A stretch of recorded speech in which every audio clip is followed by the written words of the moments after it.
pero a este miraré, al que es humilde y contrito de espíritu y que tiembla ante mi palabra. Oremos. Señor, en tu misericordia, queremos ser de estos que tú miras. Queremos en esta mañana ser humildes, sencillos. Queremos reconocer que tú eres Dios y nosotros no. Queremos temblar ante tu palabra para atesorarla, para amarla, para obedecerla. Ayúdanos en esta mañana a oír bien. Ayúdame, Señor, a predicar bien.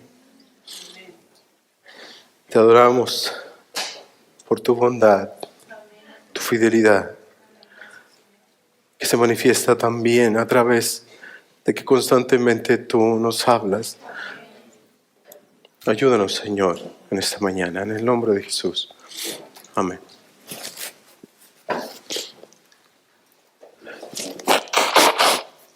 Perdón.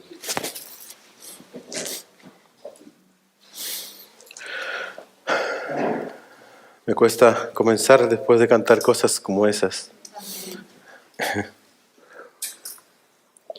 El título del sermón de hoy se llama Perseveren en hacer el bien. Perseveren en hacer el bien. Imagina que vas a salir de tu casa todo apurado y tienes un segundo para darle instrucciones a tus hijos traviesos antes de irte. Si tú pudieras buscar una frase que transmita lo que quieres decirles mientras tú no vas a estar, ellos se van a quedar con una amiga, un amigo encargados mientras tú vuelves. Pero mientras estás apurado tratando de entrellevar todas las cosas y darles un último mensaje, ¿qué le dirías? Yo creo que la mayoría de nosotros diríamos algo como esto: pórtense bien. Y yo le agregaría a él, pórtense bien, Usted sabe lo que eso significa. Esto quiere decir que mientras usted no está, ellos deben mantener una conducta respetuosa. Ellos deben actuar según se les ha instruido. No deben pelear, deben jugar sin excluirse mutuamente, deben compartir sus cosas, deben obedecerle a la persona que los va a estar cuidando. De lo contrario, no les irá bien cuando la mamá o el papá regresen y les den el reporte de cómo se portaron. Pórtense bien y les irá bien. Bueno, algo similar es lo que Pedro nos quiere decir en estos versos que veremos el día de hoy. Nos quiere mostrar cuál es la conducta apropiada que nosotros, los hijos de Dios, quienes a pesar de ser extranjeros y peregrinos en un mundo hostil, deben conducirse de manera irreprensible y ejemplar.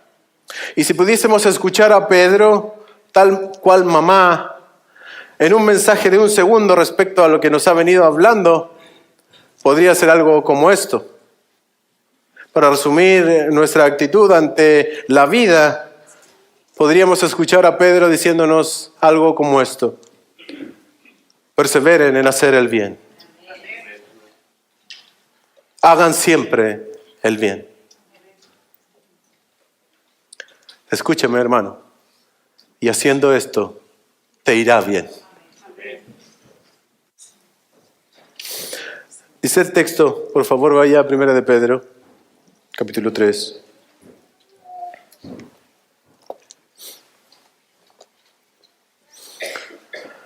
Finalmente, vivid todos vosotros en armonía unos con otros. Sed simpáticos, afectuosos con los hermanos. Tener entrañas de compasión y sed humildes. No devolváis mal por mal, ni insulto por insulto. Al contrario, responded siempre con bendiciones, porque en orden a esto fuisteis llamados, para poseer en herencia una bendición. Pues el que quiere amar la vida y ver días buenos, refrene su lengua del mal y sus labios no hablen engaño. Apártese del mal y haga el bien, busca la paz y sígala.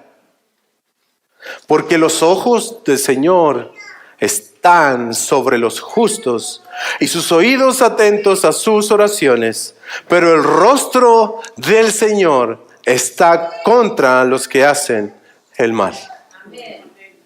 La idea mía es muy sencilla el día de hoy. Hermanos, debemos hacer siempre el bien.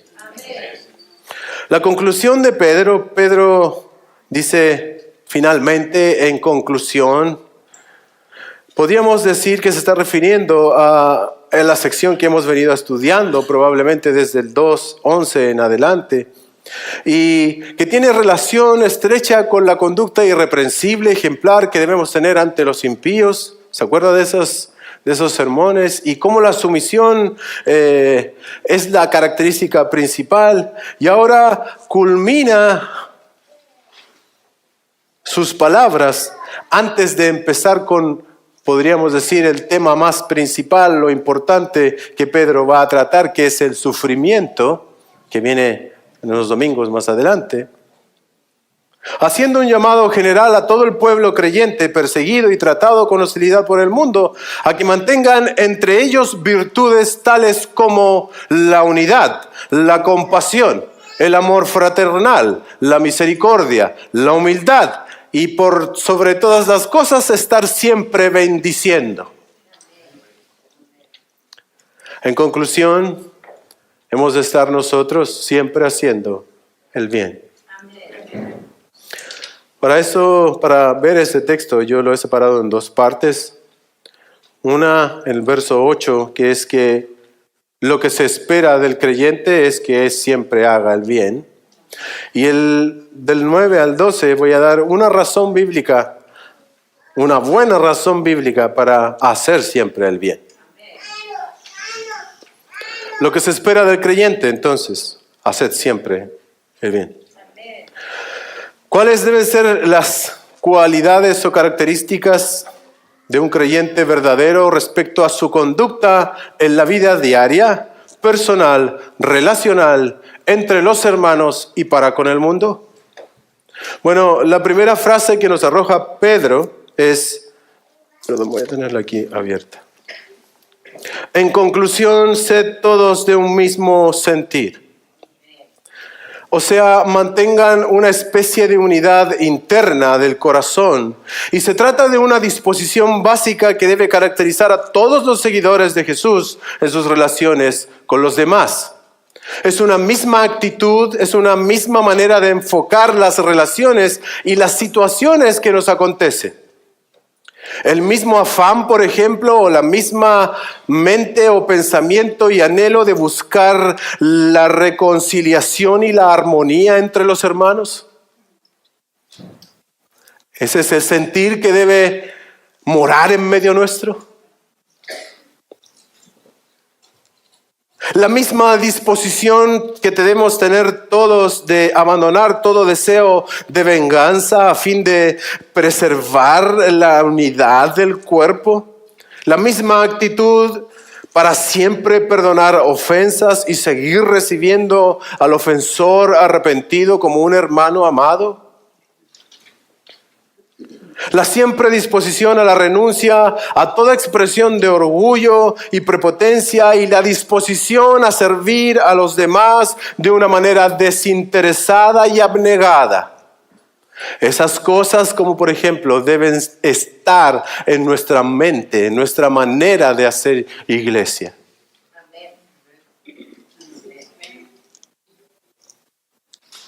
Otra cosa que agrega Pedro es que debemos ser compasivos, con entrañas de compasión, dice una versión por ahí.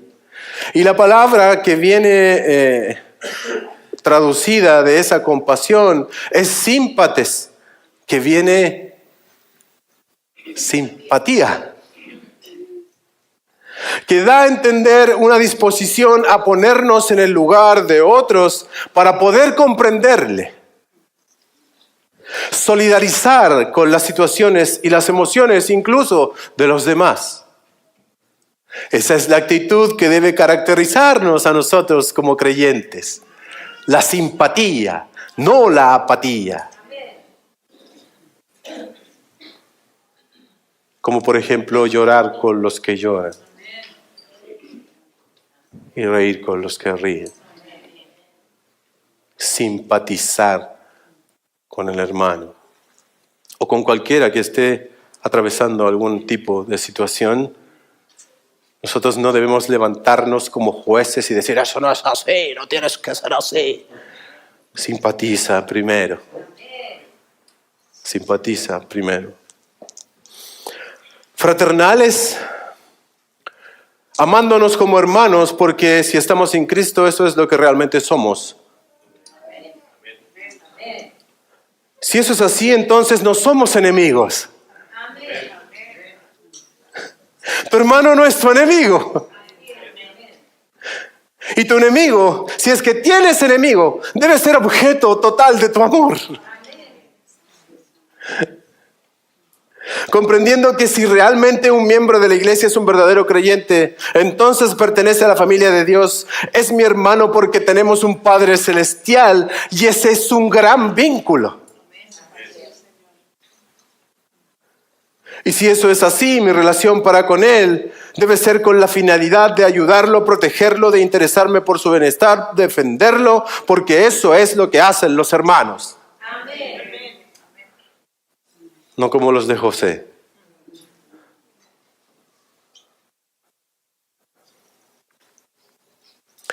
Misericordiosos, tener un corazón tierno en nuestros deseos y actitudes hacia los demás. Aunque no sean así conmigo, pastor. Así es, aunque no sean así con usted. Porque el mandato es para ti, no es para el otro. No es si el otro lo hace, entonces tú hazlo. Es ser misericordioso. Orando por ellos, relacionándonos, ayudándonos en nuestras debilidades o con los no creyentes, predicándoles el Evangelio, interesándonos por ellos y mostrarles a Cristo. Otra virtud que agrega Pedro a la actitud que debe tener el creyente es ser humildes, ser sencillos. Escucha lo que dice el proverbio. El orgullo del hombre lo humillará, pero el espíritu humilde obtendrá honores. En nuestra sociedad es todo lo contrario. Pero somos peregrinos en esta sociedad. El orgullo del hombre lo humillará, dice el Señor. Pero el espíritu humilde, el de espíritu humilde obtendrá honores. La corona de la actitud que el creyente debe caracterizarse es la humildad. De esta depende, escúchame, si Dios te oye o no. Si Dios te mira o no. Si Dios te mira desde cerca o desde lejos da vuelta a su rostro y te deja hablando solo.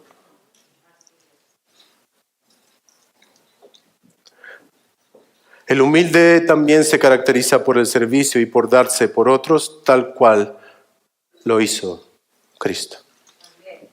Esta mezcla de virtudes han de ser un estilo de vida que caracterice al creyente. Así debemos ser. Así han de ser la disposición básica a nuestras relaciones en la iglesia y fuera de ella. Y hemos de mantenernos juntos nosotros buscando todas estas cosas, hermanos. Amada iglesia, IBG, dale la pelea ardua e intensamente a todo lo que sea contrario a estas virtudes en medio tuyo. No hagas, por favor, cosas que aporten a la desunión. Como por ejemplo, hablar mal de tus hermanos. Que más hermanos a veces parecen que son tus enemigos.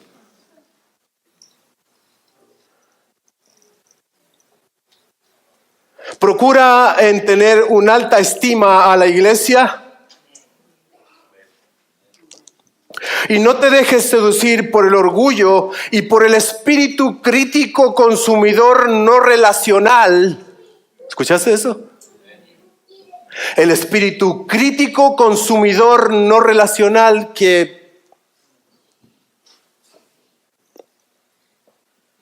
sino vístete de humildad y de servicio a tus hermanos de manera abnegada. Iglesia querida, batalla contra el amor propio de solo buscar tus intereses y tus beneficios, y busca con ternura a los de la familia de la fe, y que en tus entrañas se remuevan por tus hermanos, sobre todo con sus debilidades que seguramente tú también tienes. Y sé misericordioso y compadécete de los demás sin dejar de molestarlos, y dale importancia a los asuntos de otro. Eso es tan saludable para nosotros. Batalla contra todo estilo de vida de independencia que es muy seductora por lo demás,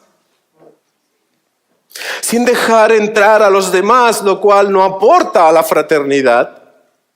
Y mira a tus hermanos como eso, como hermanos, como quienes comparten un Padre eterno. El concepto hermano en el medio evangélico y en el mundo en general está tan viciado y está tan en el suelo que cualquiera se llama hermano, y no interesa que le digas a tu hermano si ni siquiera sabes cómo se llama. Da lo mismo, es tu hermano, porque somos evangélicos.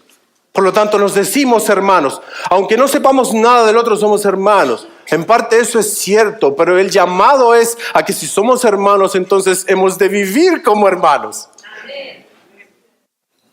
Y lo que caracteriza a los hermanos es que los hermanos se conocen, comparten hasta su ropa, a veces se pelean,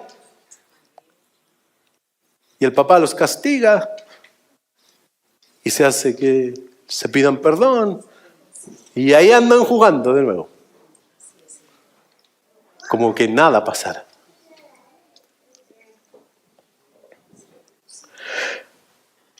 Como hermanos, como quienes comparten el Padre eterno que tienen. Esa verdad, hermanos, si nosotros la aterrizamos y la empezamos a pulir, puede causar estragos en medio nuestro y puede llevarnos a amarnos aún más, porque somos la familia de Dios. Nosotros somos hermanos, no porque así le dicen a los evangélicos, sino porque somos hijos de nuestro Padre Dios. Y déjalos, por favor, a los demás que sean parte de tu vida. A eso estamos siendo llamados, ya que de esa manera es mucho mejor enfrentar las adversidades. Dije que la independencia es muy seductora, y lo es. El escondernos es muy seductor. El no abrir nuestro corazón es muy seductor. Porque no tengo que darle cuentas a nadie, nadie me va a decir nada, nadie se atreve tampoco a decirme nada porque yo no doy pie. Las personas importan. Repito, las personas importan. Como estarán familiarizadas las hermanas con el devocional de Escoge Agradecer, dice algo como esto: las personas son provisiones de la gracia de Dios para nuestras vidas.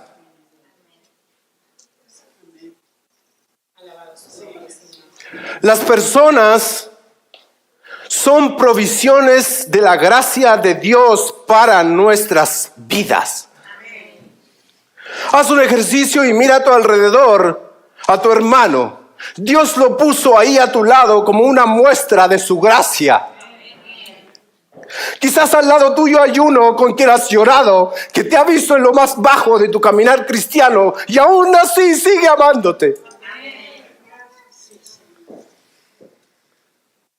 Quizás al lado tuyo hay uno que ha oído tu pecado, que te ha reprendido pero te ha perdonado a la vez. Quizás al lado tuyo está el que te ha ayudado.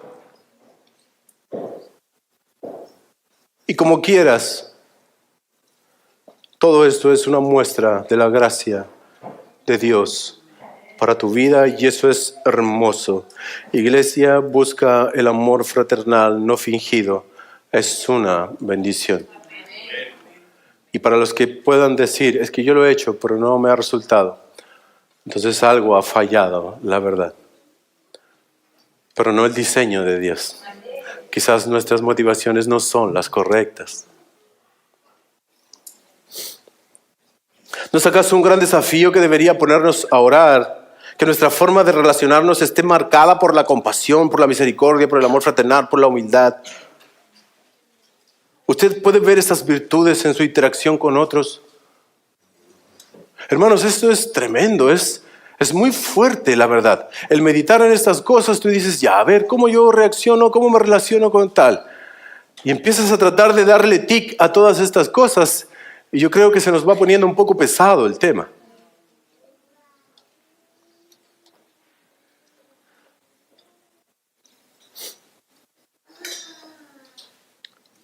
Pero es el tiempo de oír estas cosas y reflexionar al respecto. ¿Usted puede ver estas virtudes en su interacción con otros?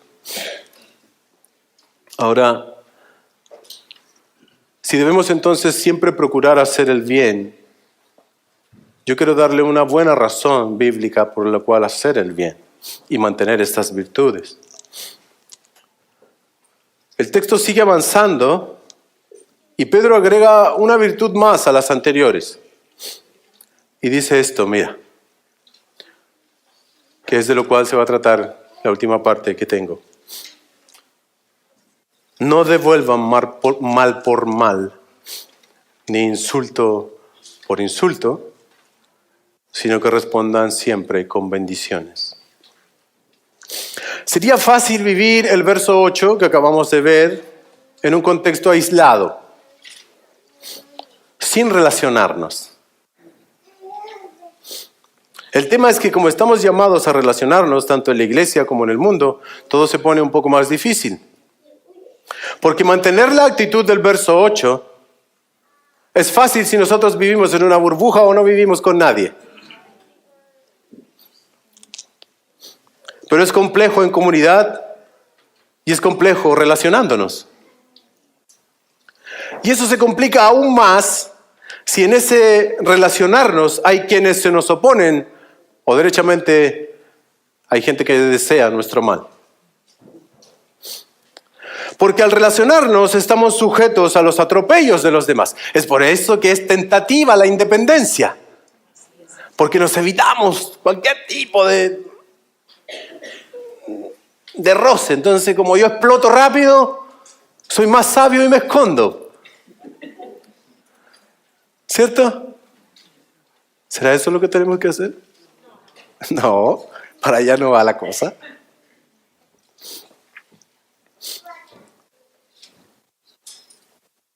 Cuando nos relacionamos estamos propensos a los atropellos de los demás, que fácilmente provocan en nosotros reacciones negativas. Y quiero decirlo categóricamente, que no son dignas de seguidores de Jesús. Siempre que los demás nos tratan con respeto, logramos ser humildes. Pero basta con que nos critiquen o insulten para que despierten en nosotros algunas emociones de indignación que demuestran que lo que hay en nosotros no es una auténtica humildad, sino un orgullo herido. Mientras nos traten con amor, respondemos con amor. Pero ¿qué sucede si percibimos que nos tratan mal? Entonces nos cuesta mucho seguir respondiendo con bien. Pero lo que Pedro nos está diciendo es que con todas las complicaciones debemos mantener las virtudes del verso 8, aún en medio de provocaciones recibidas por el trato con otras personas. Hagamos siempre el bien. En la carne deseamos el mal a los que nos hacen mal. Y somos capaces de poner en marcha ciertos planes e iniciativas que hacen realidad estos malos deseos de venganza. Y así devolvemos mal por mal. No vaya muy lejos y piense en su relación en su casa con su esposa cuando tú discutes y respondes para herir.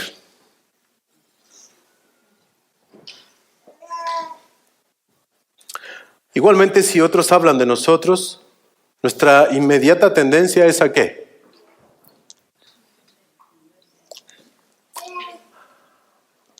A defendernos hablando mal de ellos. Y estos brotes de carnalidad, y discúlpame que lo diga así, pero eso es lo que son, dice el apóstol, deben ser vencidos. Y no basta con practicar las virtudes de Cristo cuando estamos rodeados de personas amables, sino que debemos seguir practicándolas en medios de acciones y palabras ofensivas. Si bien es esperable ser ofendidos por la gente que no conoce al Señor, no es menos cierto que a veces dentro de la misma iglesia o de la comunidad de hermanos nos ofenden y pecan contra nosotros. ¿Cierto? ¿Has pecado tú contra alguien? ¿Has ofendido a alguien? Sí, es cierto. Y con esto no quiero normalizar el punto de que dentro de la iglesia ha de ser común la ofensa.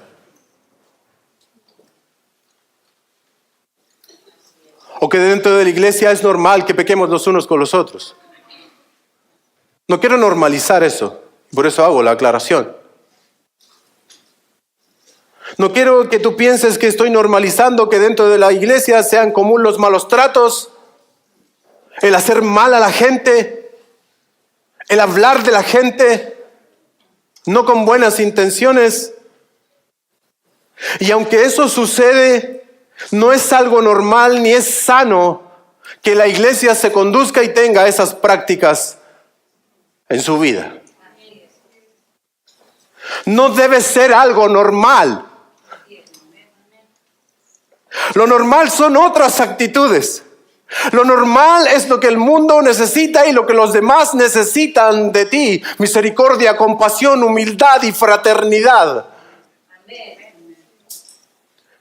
Se espera otras cosas de la gente que conoce al Señor, que hagan siempre el bien. Quiero hacer esa aclaración.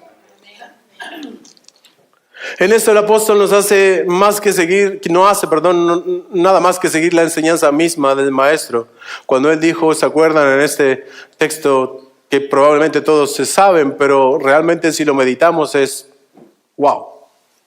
Amad a vuestros enemigos. Haced el bien a todos los que os aborrecen. Bendecid a los que os maldicen. Orad por quienes los maltratan. Al que te hiere una mejilla, preséntale también la otra, y al que te quita el manto, no le niegues aún la túnica. Amad pues a vuestros enemigos y haced el bien, y seréis hijos del Altísimo, porque Él es bondadoso para los ingratos y para los malvados. Lo que Pedro pide a sus lectores, por favor ponme atención, por tanto no es algo excepcional, sino una manifestación de la vida cristiana normal. El que ha nacido de nuevo debe vivir de acuerdo a su nueva vida y reflejar estos valores de aquel que concedió, aún en medio de las circunstancias más difíciles, la opción de poder conducirse de esa manera porque ha cambiado su corazón. Amén.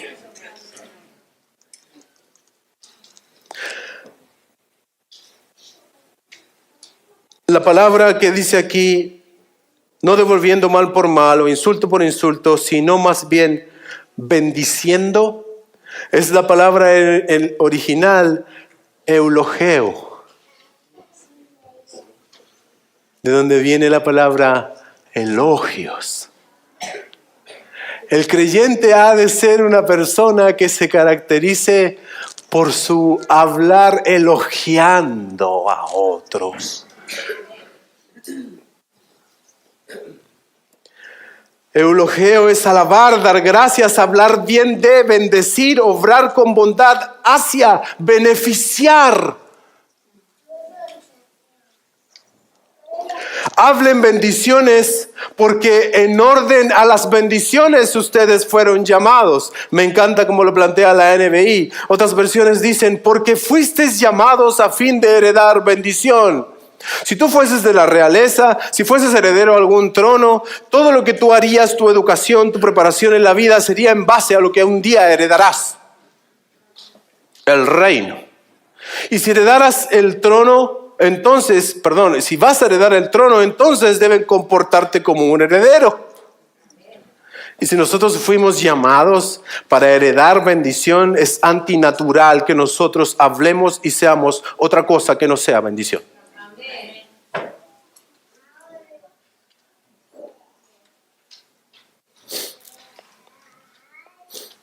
Refuerzo este punto.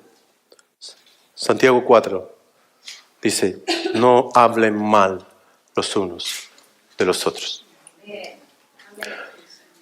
Esa práctica es condenada dentro de la iglesia. No aporta nada a la iglesia. La razón para vivir de esta manera, la razón para vivir con todo esto, imagínatelo como exigencias que nos está poniendo Pedro. Mira, que tenemos que ser así, así, y además debemos no devolver mal por mal. Yo creo que las otras se puede, Pedrito. En esta te excediste. Porque es imposible. Pero hay una razón por la cual debemos vivir de esta manera. Y es según lo expresa David en el Salmo 34. Y es que la razón para vivir de esta manera es que amarás vivir y verás días buenos viviendo de esta manera. Amplío mi punto. Si tú quieres tener una vida plena, llena de alegría, llena de paz, una vida que disfrutes vivirla cuando despiertes, hermano, ponme atención. Mira, esto es interesantísimo. Te estoy dando una razón por la cual poder vivir de esta manera que Pedro nos está pidiendo. Y es que Él nos dice que si tú vives de esta manera, vas a vivir feliz. Vas a amar la vida. Si realmente quieres vivir una vida que disfrutes vivirla, obviamente estoy hablando en un contexto cristiano, por favor no me malinterpretes. ¿Ok? Sigo. Una vida que disfrutes vivirla cuando despiertes en este mundo, en este tiempo, junto a la gente que te rodea, en el trabajo que tienes, en la iglesia que tienes, en la esposa que tienes y con los hijos que tienes y con todas las adversidades que tienes. Si quieren realmente ser de aquellos que aman la vida y ver días buenos, entonces ¿qué debemos hacer, Pedro? ¿Qué debemos tener, Pedro? ¿Dinero, Pedro? ¿Ser famosos, Pedro? Porque al parecer para el mundo aquellos que solamente pueden tener una vida feliz son los que tienen dinero o son famosos porque hacen lo que quieren.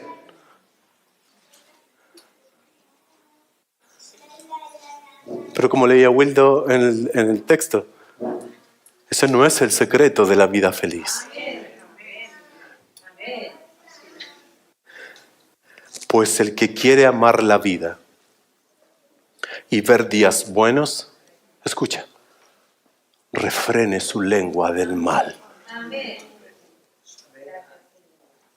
Y sus labios no hablen engaño.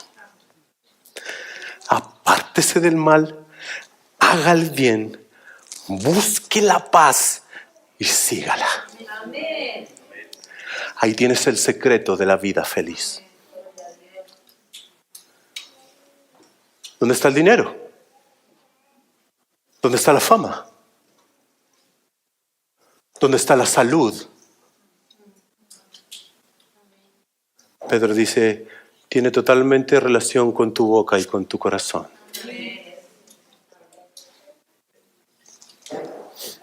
No me mire raro, es Pedro, no yo. Porque el Señor está atento a los que hacen el bien. pero está en contra de los que hacen el mal. Sus ojos y sus oídos están atentos, prestando atención a aquellos que hacen el bien, que hablan bien, que refrenan su lengua del mal, los que hablan bendiciones, que no hablan engaño, que son pacificadores. Pero el rostro del Señor está en contra de todos los que hacen lo contrario a eso.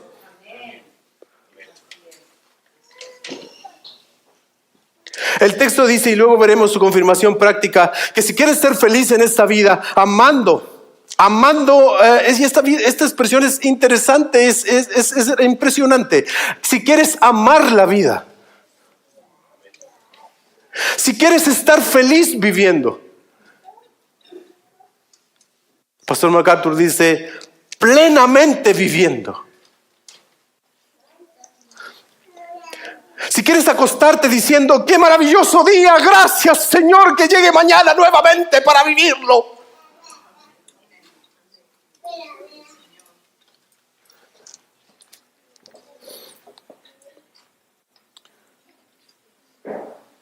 Si deseas que tu día a día no esté marcado por la amargura, por la depresión y por la apatía, entonces ten cuidado de lo que hablas, ten cuidado de tus palabras, ten cuidado de lo que sale de tus labios, que es solamente el producto de tu corazón. Es que yo no puedo bendecir, yo no lo puedo bendecir a él. Amargura hay en tu corazón.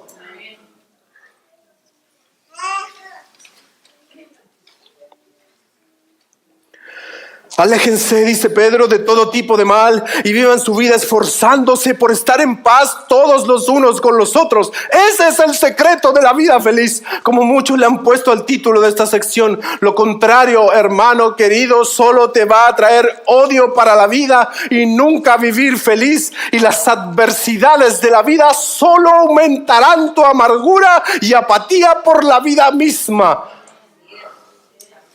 Y todo será un pesar. Eso no existe, pastor. Eso que tú dices no es tan así. ¿A quién se le ocurrió eso? Seguramente el que lo escribió no sufrió. O no tuvo penas ni enemigos, como yo.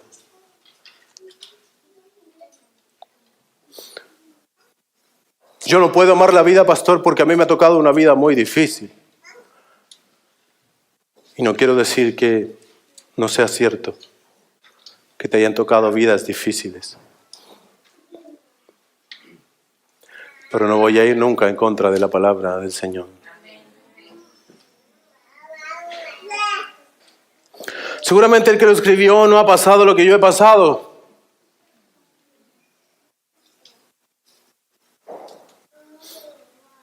Le puedo asegurar, pastor, que no se puede vivir de esa manera. Menos llegar a amar la vida y menos tener días felices.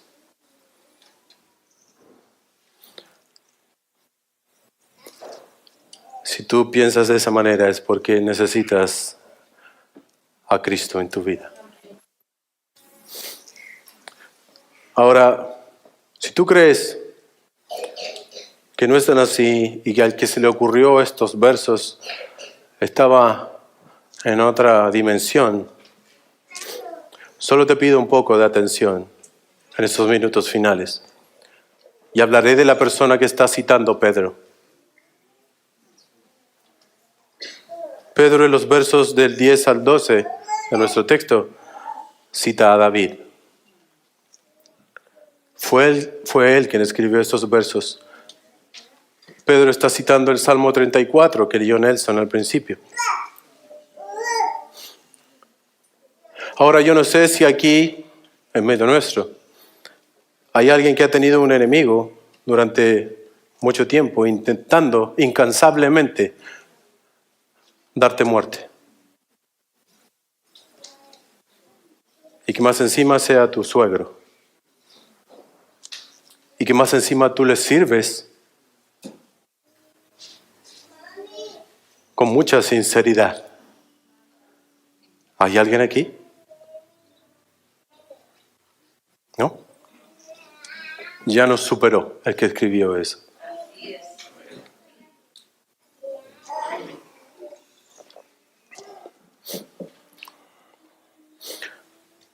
Saúl, el yerno, el suegro de David, intentó incansablemente darle muerte a David en muchas oportunidades.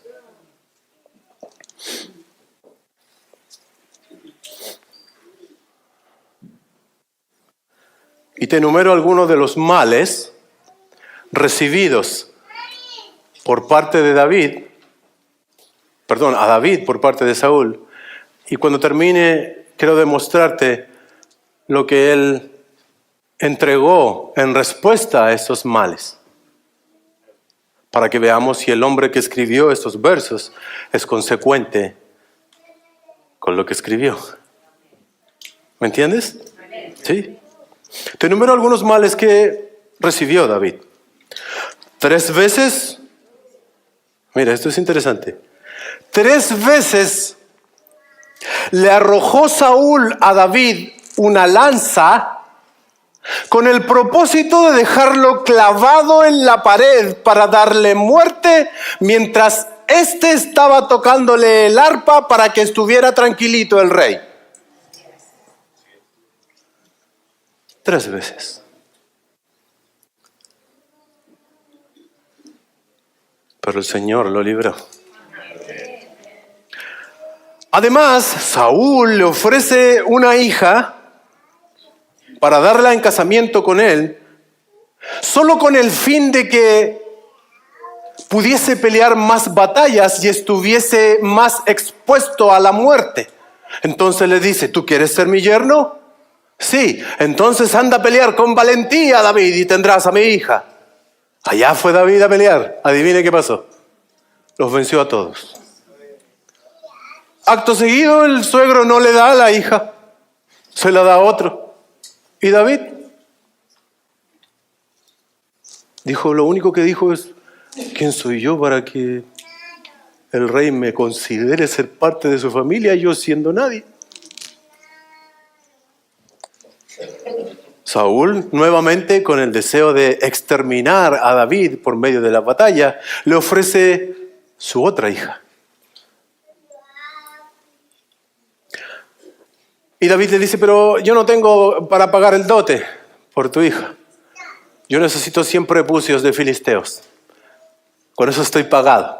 Y eso implicaba que él tenía que ir a pelear. Y el deseo de Saúl es que él muriera peleando.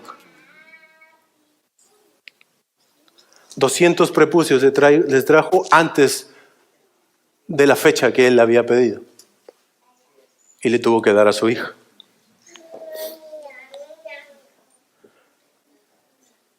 Dice el capítulo 18 en el verso 29, 28.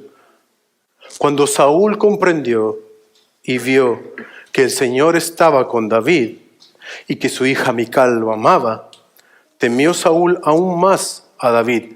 ¿Se escucha? Y Saúl fue siempre enemigo de David. Imagínate a un hombre que tenga como enemigo a un rey que tiene a su disposición todos los ejércitos, todo el armamento, toda la fidelidad del pueblo, etc. Versus un personaje que lo único que comenzó a hacer de ahí en adelante es huir.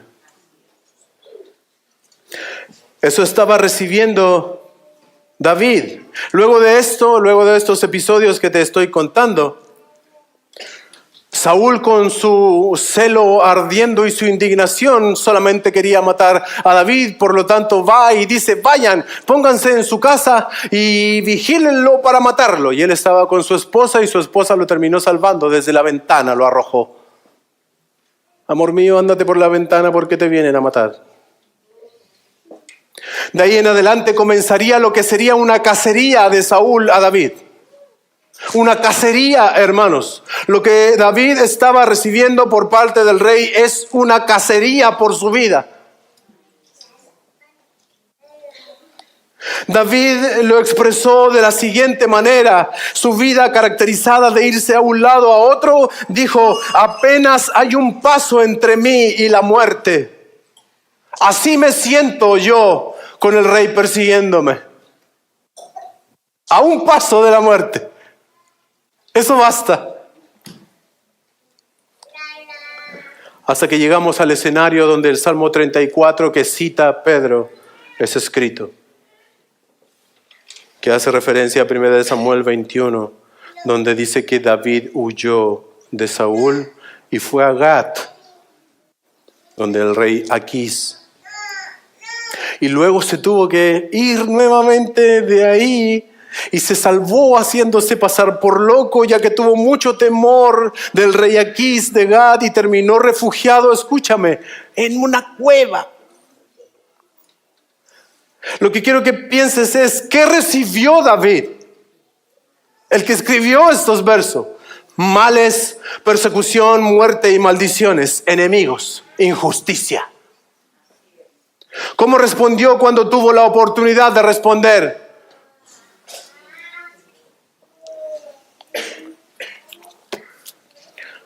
Hubo 2 episodios en los cuales Dios de alguna forma entregó la vida de Saúl en las manos de David. Y esta es una de ellas. Está conocidísima cuando él está en esta cueva y se mete Saúl a hacer sus necesidades y él corta la esquina del manto. Y yo te ruego, por favor, que tú pongas atención en sus palabras y en sus deseos. Después de esto, David se levantó y salió de la cueva y dio voces a Saúl diciendo: mi señor el rey. Y cuando Saúl miró hacia atrás, David inclinó su rostro a tierra y se postró. Pero si lo querían matar. ¿Escuchaste, por favor, hermano? Dijo David a Saúl: ¿por qué escuchas las palabras de los hombres que dicen: mira, David procura tu mal? He aquí hoy, han visto sus ojos que el Señor ha puesto en mis manos tu vida en esta cueva. Y algunos me dijeron que te matara, pero mis ojos tuvieron piedad de ti y dije: no extenderé mi mano contra el rey porque es el ungido del Señor. Y mira, Padre mío, mira la orilla de tu manto en mi mano, puesto que corté la orilla de tu manto y no te maté. Reconoce y ve que no hay maldad ni rebelión en mis manos y que no he pecado contra ti, a pesar de que tú acechas tu vida para quitármela. Juzgue el Señor entre tú y yo y que el Señor me vengue de ti, pero mi mano no será contra ti. Como dice el proverbio de los antiguos, de los malos procede la maldad, pero mi mano no será contra ti. ¿Tras quién ha salido el rey de Israel? Dice David, que persigues. ¿A quién persigues, oh rey? ¿A un perro muerto que soy yo?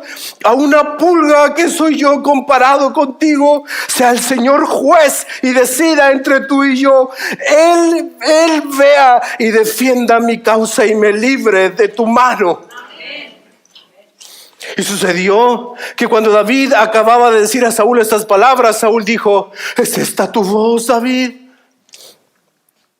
Hijo mío. Entonces Saúl alzó su voz y lloró y dijo a David: escucha, hermano, eres más justo que yo, porque tú me has tratado bien mientras yo te he tratado con mal. Tú has demostrado hoy que me has hecho el bien, ya que el Señor me entregó en tu mano y sin embargo no me diste muerte. Porque si un hombre halla a su enemigo, ¿lo dejará ir a salvo? Que el Señor, por tanto, te recompense con bien por lo que has hecho por mí hoy. He aquí, y ahora... He aquí, ahora sé que ciertamente serás rey y que el reino de Israel será establecido en tu mano. Ahora pues júrame por el Señor que no cortarás mi descendencia después de mí y que no borrarás mi nombre de la casa de mi padre. Y David se lo juró a Saúl. Y Saúl se fue a casa y David y sus hombres subieron a su refugio. David no devolvió mal por mal al más poderoso de sus enemigos, ni hablaba mal aun cuando buscaban su vida injustamente para quitársela. como lo hiciste, David, me gustaría preguntarle. Y me imaginaba una respuesta como esta. Esto es una invención mía. Aun cuando te busquen para matar, fulano, o aun cuando te calumnien o comenten cosas injustas en tu contra, no respondas de la misma manera, sino siempre bendiciendo, sino siempre buscando la paz y procurando el bien de los demás. No olvides que el Señor está contigo. Está atento a tu clamor, confía en Él y no serás avergonzado. Porque no hay quien sea avergonzado si confía en el Señor. Amén. Él puede librarte de todas tus angustias. Amén. Y los ojos del Señor están sobre los justos y atento el Señor al clamor de ellos. Y además, si esto fuera poco, el Señor es el que hará justicia. Amén. En conclusión, fulano, si tú quieres vivir en paz a pesar de la adversidad, y si quieres incluso amar la vida y ver días felices en medio de la adversidad, haz siempre el bien, siempre. Pero ¿cómo es posible esto? Y con esto termino. ¿Cómo es posible que personas como tú y como yo, y quizás alguien se está preguntando, eso es imposible, ¿cómo se te ocurre que vamos a hacer eso? Eso no lo puedo hacer, nunca he podido. ¿Cómo es posible que lleguemos a devolver bendición a cambio de maldiciones? Bueno, solo Cristo lo hace posible. Solo un nacido de nuevo puede cumplir con estos mandatos. Solo el que ha reconocido su pecado y su maldad y las ha entregado a las espaldas de Cristo para ser clavadas en la cruz es el que puede hacer estas cosas. Y el hecho solamente de que esto sea posible, de bendecir cuando nosotros somos tratados con maldad o maldecidos, es un indicio de lo poderoso del Evangelio. ¿Lo ves? Te ruego que lo mires, que lo aprecies, que lo valores, que se pida de gente como nosotros que podamos bendecir en la adversidad. Es solamente producto de algo más grande en nosotros, que es el Evangelio de Jesucristo. Que esto sea posible, que criaturas imperfectas y débiles sean capaces de hacer el bien, aun cuando todos quieran su mal, de bendecir al que lo maldice, de desear el bien al que no se lo desea, y en el camino confiar en su Dios justo, sabiendo que Él retribuirá con justicia a cada uno según sus actos. Es una muestra del poderoso poder transformador de Cristo y de su mensaje. Amén. Es una obra que solo el Evangelio puede hacer en los corazones. Que podamos sufrir incluso, pero siempre haciendo el bien, es lo que tenemos de ejemplo a Cristo mismo, quien sufrió y padeció por nosotros, dejándonos ejemplo para que sigamos sus pisadas. Quien no cometió pecado como nosotros, ni hubo nunca un engaño en su boca como sí nosotros, y quien cuando lo ultrajaban no respondía ultrajando, y cuando padecía, no amenazaba, sino que se encomendaba a aquel que juzga con justicia. Y Él hizo posible que tú y yo podamos cumplir con lo que Él mismo nos está pidiendo. ¿Por qué? Porque Él llevó nuestros pecados en su cuerpo sobre la cruz, a fin de que muramos al pecado y vivamos a la justicia. Porque por sus heridas fuimos nosotros curados. Él fue quien nos dio un nuevo corazón. Él cambió nuestros afectos y hace posible el no devolver mal por mal. El Evangelio lo hizo posible. Nos sanó con su muerte para que hoy seamos bendición. Hermano querido, ¿quieres ver felicidad en tus días? ¿Quieres amar la vida? Haz siempre el bien y apártate de toda atisbo y todo pensamiento, palabra u obra que te lleven a hacer el mal.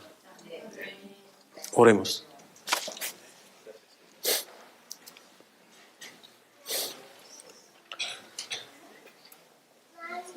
Señor, lo único que quiero pedirte, Padre amado, es que este difícil mandato que tú nos pones enfrente, podamos afrontarlo con valentía y con una buena actitud de querer obedecerte.